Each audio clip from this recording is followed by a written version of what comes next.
কখনো ছেড়ে যাবে না তো? তুমি থেকে যেও, আমার আর কাউকে লাগবে না। তুমি যদি চাও তোমার জন্য আমি আমার ফ্যামিলিকে ছেড়ে দিব। যদি কখনো ছেড়ে যাও তাহলে খুব একা হয়ে যাব। ধুর, এসব বলবা না তো, আমার একদম ভাল লাগে না এসব, অনেক রাগ লাগে কিন্তু। ঠিক আছে, কখনো বলবো না। হ্যালো। এত রাত হয়ে গেছে, তুমি এখনো ঘুমাও নাই কেন? আরে আমার ক্লাসের একটা ফ্রেন্ডের বার্থডে, ওকে উইশ করেই ঘুমায় যাব। ছেলে নাকি মেয়ে?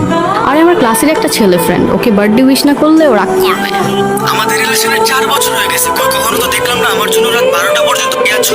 জানার মতো একটা ছেলে আছে নীরব নামে, সেটা তো তোমার ভাই, তোমরা তো একই ক্লাসে পড়ো। আরে ও আমার ক্লাসের একটা ফ্রেন্ড, উল্টাপাল্টা ভাবতেছো কেন? ও উইশ করছিল এই জন্য আমি উইশ করছি, আর তো কিছু না। আচ্ছা ঠিক আছে, উইশ করা শেষ হলে তাড়াতাড়ি ঘুমায় পড়ো। আচ্ছা ঠিক আছে, আল্লাহ হাফেজ। কালকে তোমাদের ক্লাসে কার বার্থডে ছিল? আমার ফ্রেন্ড রায়হানের তুমি ঐশীর কি হও? Best friend. আর রায়হান ঐশীর কি হয়? ওরা তো গার্লফ্রেন্ড বয়ফ্রেন্ড। শিব নামের কাউকে চিনো? ঠিক আছে, শুনছি ওখানে তোর বড় ভাই। ঠিক আছে থাকো, যাই।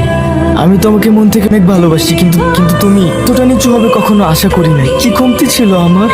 তুমি তোমার ক্লাসমেটের সাথে রিলেশনে যাবে, তুমি কি করে ভাবলে আমি জানো? তোমার চোখের প্রতিটা ফোঁটা পানি তোমার জীবন একসময় কাল হয়ে দাঁড়াবে। আমার ভুল হয়ে গেছে, আমি এমনটা করতে চাইনি, প্লিজ বিশ্বাস করো আমাকে একটু। কে আমি আমার লাইফে আর কখনো রাখতে চাই না। আজকে থেকে তুমি আমার লাইফে মৃত।